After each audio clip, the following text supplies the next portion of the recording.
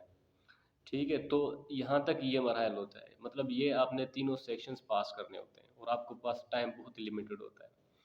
اور جیسے آپ پاس کرتے ہیں تو 1-2 دن کے بعد آپ کو فزیکل ٹیسٹ کے لیے بلایا جاتا ہے. تو اس فزیکل ٹیسٹ میں کیا ہوتا ہے، بیسیکلی آپ کو اب رننگ کرنی پڑتی ہے، 7 منٹ میں 1 میل دوڑنا پڑتا ہے، اور ود ان ٹائم آپ نے پہنچنا ہوتا ہے، نو کنسیشن، رعایت کوئی نہیں ہوتی اس میں. اور اس کے علاوہ 3 چن اپس لگانے ہوتے ہیں، اور 15 پش اپس لگانے ہوتے ہیں، اور 10 سٹ اپس لگانے ہوتے ہیں. تو یہ ہوتی ہے فزیکل اسٹینڈرڈ ریکوائرڈ ہوتی ہے. اور اس کے 1 دن بعد آپ سے شارٹ میڈیکل لیا جاتا ہے جس میں آپ کی آئی سائٹ، ایئر، نوز، اور ہائٹ، چیسٹ وغیرہ یہ سارے میئر کیے جاتے ہیں. پھر آپ کو جو ہے نا فٹنس کا وہ ٹھپا لگایا جاتا ہے. ٹھیک ہے، تو اس کے بعد ایک شارٹ انٹرویو ہوتا ہے کمانڈر کے ساتھ جو ہوتا ہے، وہ اپنے انٹرویو میں بیٹھنا ہوتا ہے. پھر عموماً سارے ہی وہ انٹرویو کوالیفائی کر لیتے ہیں، اور اس میں سے کیا پوچھتے ہیں، یہ بھی جنرل سینس اور پرسنالٹی ریلیٹڈ کوشچنس پوچھتے ہیں، جو آپ نے بالکل اچھے طریقے سے، جو میں نے پرسنالٹی کی الگ سے ویڈیو بنایا ہے، اس ویڈیو کو دیکھ کر آپ اس کی پریپریشن کر سکتے ہیں. اور آگے چلتے ہیں کہ آپ کو ٹائم دیا جاتا ہے S S B call letter کا. اس میں 15 دن بھی لگ جاتے ہیں، 1 ماہ بھی لگ جاتا ہے، لیکن گھبرانا نہیں ہے. اگر آپ سمجھتے ہیں کہ آپ نے 100% پرفارم کیا ہے تو آپ نے گھبرانا نہیں ہے، اور آپ کے پاس کال لیٹر آئی سی ایس بی سے آ سکتا ہے. اور اپنے ریسپیکٹو جب کال لیٹر آتا ہے تو آپ نے ادھر جانا ہوتا ہے آئی سی ایس بی کتنے دن کے لیے، 4 دن کے لیے. تو 4 دن کے لیے آپ نے ادھر جانا ہوتا ہے. تو آپ نے رپورٹنگ، پہلا ہوتا ہے رپورٹنگ ڈے. رپورٹنگ ڈے میں تقریباً 3 بجے آپ نے اس سینٹر پہنچنا ہوتا ہے ایٹ اینی ہاؤ. اگر آپ ریلوے اسٹیشن یا بس اسٹیشن پہ اترتے ہیں تو وہاں پر آپ کو سینٹر تک پہنچانے کے لیے ان کی جو کیریج ہے یا گاڑیاں ہیں ان کا آئی سی ایس بی سے ہی انتظام ہوا ہوتا ہے. تو آپ جب پہنچتے ہیں تو پہنچنے سے ہی آپ کا جو پہلا کام ہوتا ہے وہ ڈاکیومنٹ ویریفیکیشن ہوتا ہے. ایک مرتبہ پھر وہ آئی سی ایس بی کے اندر ہوتا ہے. جب آپ کے ڈاکیومنٹس ویریفائڈ ہو جاتے ہیں تو اس کے بعد آپ کو چیسٹ نمبر ملتا ہے. چیسٹ نمبر جو آپ کا نمبر ہوتا ہے جو 4 دن آپ کے ساتھ مطلب چیسٹ پہ لگا رہتا ہے جب آپ آؤٹ ڈور ایکٹیویٹیز کرتے ہیں. اور اس کے ساتھ آپ کو ایک بریفنگ دی جاتی ہے کہ آپ کی لیونگ کیسی ہے، کھانا کہاں کھانا ہے، اور بہت وہ دوسری چیزیں جو ضروریات کی ہوتی ہیں وہ آپ کو بتائی جاتی ہیں. اور آپ کو بہت سارے فارمز دیے جاتے ہیں جو آپ نے فل کرنے ہوتے ہیں. آپ نے اپنی تعارف، آپ نے اپنے انٹروڈکشن، آپ اپنے بنیادی انفارمیشن اس میں فل کرنی ہوتی ہے. اور آپ کو اس دوران ایک ایسا فارم دیا جاتا ہے جس میں آپ نے ایسی چیزیں ڈالنی ہوتی ہیں جو پرسنالٹی ریلیٹڈ ہوتی ہے. اس کی بالکل بھرپور اچھے طریقے سے آپ نے تیاری کرنی ہے. اس میں یا تو آپ نے انفارگیٹیبل ڈے کے بارے میں ایک چھوٹا شارٹ پیراگراف لکھنا ہوتا ہے کہ آپ کا سب سے انفارگیٹیبل ڈے کون سا ہے جو آپ بھول نہیں سکتے. اور دوسرا آپ کا سب سے خوشی والا دن یا سب سے غمی والا دن، یا ایسی کوئی اولڈ میموری جو آپ سمجھتے ہو کہ آپ کے لیے ضروری ہو اور وہ آپ کے ساتھ ہوئی ہو ماضی میں. اور اس کے بعد آپ کو ایک شارٹ ایڈریس ہوتا ہے پریزیڈنٹ کا، جس کے بعد اسٹوڈنٹ ڈسپرس ہو جاتے ہیں اپنے لیونگ اور ریزیڈنس میں. اس کے بعد ڈے فرسٹ آتا ہے. پہلے دن پہ صبح ہوتی ہے، نماز کا ٹائم، گھنٹیاں بجتی ہیں، آپ اٹھتے ہیں، نماز پڑھتے ہیں اور آغاز ہو جاتا ہے. اور اسی دن ڈے فرسٹ پہ آپ سے انٹیلیجنس ٹیسٹ لیے جاتے ہیں جس میں وربل، نان وربل اور اکیڈمک ٹیسٹ اور میکینیکل ایپٹیٹیوڈ ٹیسٹ. اس کے لیے یہ امپورٹنٹ ہوتا ہے آپ کے لیے ڈے فرسٹ پہ. آپ یہ ٹیسٹ اس مرحلے سے ایک مرتبہ پھر جو ہے نا آپ اسے ٹریول کرتے ہیں. ابھی کیا ہوتا ہے، جو وربل ٹیسٹ ہوتی ہے اس میں آپ کے پاس 80 کوشچنس ہوتے ہیں اور اس کے لیے ٹائم اویلیبل 35 منٹس ہوتا ہے. 80 کوشچن کو آپ نے 35 منٹ میں تقریباً آپ نے حل کرنا ہوتا ہے. مطلب ایک سوال کا حل کرنے کے لیے آپ کے پاس 30 سیکنڈس ٹائم ہوتا ہے. اور اس کے بعد آتا ہے non verbal test. Non verbal test میں 60 کوشچنس ہوتے ہیں جو آپ نے 25 منٹ میں کرنے ہوتے ہیں. مطلب آدھے 30 سیکنڈ سے بھی کم ٹائم میں آپ نے نان وربل کا ایک سوال حل کرنا ہوتا ہے. پھر اس کے بعد آتا ہے میکینیکل ایپٹیٹیوڈ ٹیسٹ جس کے 45 کوشچن ہوتے ہیں اور وہ آپ نے 15 منٹ میں حل کرنے ہیں. ٹھیک ہے، تو یہ 3 ٹیسٹ پہلے ہوتے ہیں. اور پھر اس کے بعد آتا ہے word association test. Word association test میں انگلش میں بھی ہوتا ہے اور اردو میں بھی ہوتا ہے. اس میں ایک ورڈ ہوتا ہے، وہ آپ کو دکھاتے ہیں 3 سیکنڈ کے لیے، پھر آپ کو 10 سیکنڈ دیے جاتے ہیں کہ آپ اس پہ ایک اچھا جملہ بنائیں. جیسے میں مثال کے طور پر ایک ورڈ ہے زندگی، آپ اس پہ کوئی بھی جملہ بنا سکتے ہیں. لائف، ٹھیک ہے، واٹر از لائف، مطلب کوئی بھی میننگ فل اور کوئی بھی فلاسفک، کوئی بھی میننگ فل ہو وہ آپ جملہ بنا سکتے ہیں. ٹھیک ہے، اور اس کے بعد یہ اردو میں بھی ہوتا ہے اور انگلش میں دونوں میں ہوتا ہے. پھر آتا ہے سینٹینس کمپلیشن ٹیسٹ، مطلب ایک فقرہ دیا جاتا ہے آپ کو، اس کے لیے بھی آپ کے پاس 10 سیکنڈ ہوتے ہیں کہ آپ اس کو فقرے کو مکمل کریں. جتنے جلدی ٹائم ہے، لیکن وہ بالکل میننگ فل ہو، پرفیکٹ ہو، اس میں کوئی گرامیٹیکل مسٹیک نہ ہو جو انگلش میں آپ بنانا چاہتے ہیں. مثال کے طور پر اردو میں بھی ہوتا ہے جیسے کانچ کا گلاس ہے. ٹھیک ہے، آپ کانچ کا گلاس ایک فقرہ ہے، اردو میں بھی ہوتا ہے، مطلب انگریزی میں کوئی بھی دیتے ہیں. مثال کے طور انگریزی میں ہے اٹ از ٹائم ٹو، آپ اس کو کمپلیٹ کریں. It is time to serve the nation, یہ سینٹینس کمپلیشن ٹیسٹ ہوتی ہے. یا کانچ کا گلاس، یا کانچ کا گلاس پانی سے بھرا ہوا ہے. اسی طریقے سے آپ سینٹینس کمپلیشن بھی یہ ٹیسٹ ہوتا ہے. اور سینٹینس کمپلیشن کے بعد جو ٹیسٹ آتا ہے آپ کا وہ ہوتا ہے پکچر اسٹوری رائٹنگ. ایک پکچر آپ کے سامنے ڈسپلے کی جاتی ہے جس میں کریکٹرس ہوتے ہیں اور ایک بیک گراؤنڈ ہوتا ہے جس پہ آپ نے ایک میننگ فل اور پوری اسٹوری بنانی ہوتی ہے.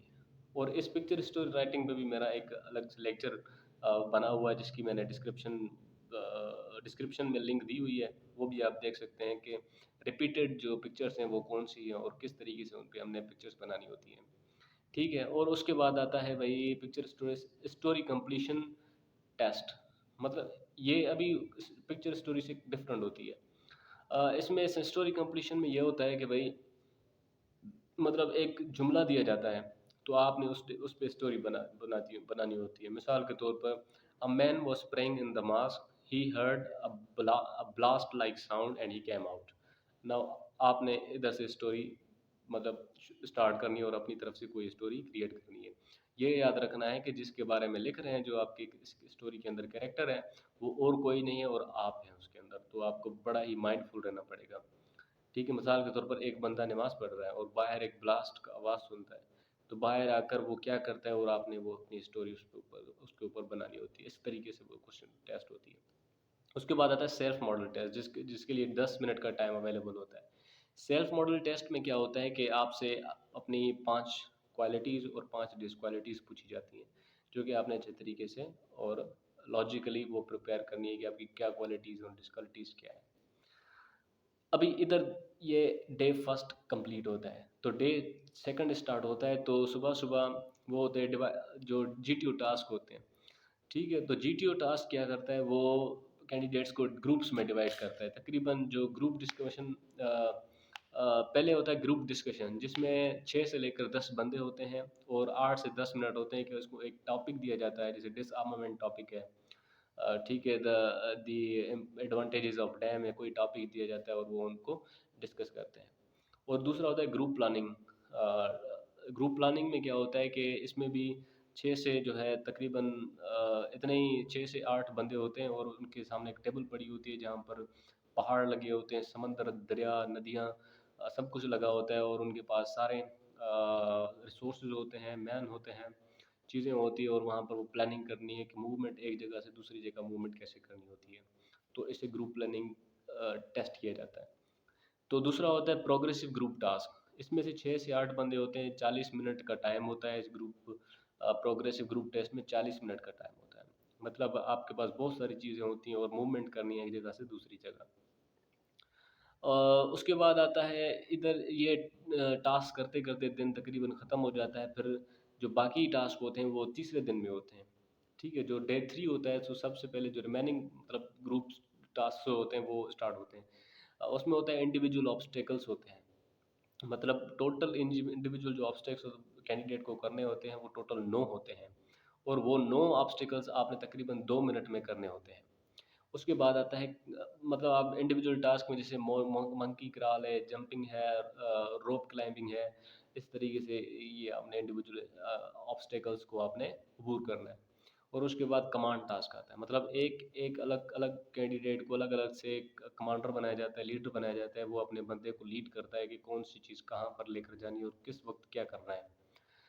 اچھا، تو اس کے بعد ہی یہ جو ساری Day 3 ہوتا ہے وہ کمپلیٹ ہوتا ہے، مطلب اس کے ساتھ ہی سارے آپ کے ٹیسٹ کمپلیٹ ہو جاتے ہیں، اور آپ کو ریسٹ کے لیے بھیجا جاتا ہے آدھا گھنٹہ پھر آپ کا فائنل انٹرویو ہوتا ہے ڈپٹی کے ساتھ، اور سارا جو فائنل انٹرویو ہوتا ہے اوور آل، مطلب جو فائنل انٹرویو ہم جسے کہتے ہیں تو اس وقت ہوتا ہے، جس میں آپ نے اچھے طریقے سے ڈریسنگ کرنی ہوتی ہے، اچھا ایکسپوجر، اچھی گفتگو، ٹاکنگ پاور، یہ ساری چیزیں اپنے ذہن میں رکھ کر چلنا ہوتا ہے۔ اور بعد میں جو ہوتا ہے پھر فائنل جو انٹرویو ہوتا ہے، اس کے بعد سب کچھ ختم ہوتا ہے، چوتھا دن جو ہوتا ہے پھر وہ کانفرنس کا دن ہوتا ہے، کوئی بھی ٹیسٹ نہیں ہوتے اس میں۔ کانفرنس مطلب جو بھی سلیکٹرز ہوتے ہیں وہ آپس میں کانفرنس کرتے ہیں، وہ دیکھتے ہیں کہ کوئی کینڈیڈیٹس مطلب شک میں ہے تو اس کا ری انٹرویو کرتے ہیں، تاکہ کوئی بھی ادھر وہ جو شفافیت جو ادارے کی ہے، جو ٹرانسپیرنسی ہے، وہ بالکل برقرار رہے۔ اور اس کے بعد جو ہے وہ کینڈیڈیٹس کو واپس بھیجا جاتا ہے، وہاں پر اس کو کہتا ہے کہ بھئی آپ واپس چلے جاؤ، ٹی اے ڈی اے ساتھ دیتے ہیں، جو کرایہ ہوتا ہے وہ ان کو واپس کر دیتے ہیں، تو ان کو واپس بھیج دیتے ہیں، اور بعد میں تقریباً 1 ماہ بھی لگ جاتا ہے تو ان کو ریکمنڈیشن اور نان ریکمنڈیشن کا لیٹر آتا ہے۔ تو یہ ہوتی ہے story I S S be کی، جو اگر آپ آرمی آفسر بھرتی ہونا چاہتے ہیں تو یہ چیزیں ہیں آپ نے ذہن میں رکھنی ہے۔ اور اگر ویڈیو تو that was the all about this lecture. اگر ویڈیو پسند آئی ہو تو اس کو سبسکرائب ضرور کریں، اور اپنے دوستوں کے ساتھ بھی شیئر کریں تاکہ وہ اس لیکچر سے مستفید ہوں۔ سو مچ فار واچنگ۔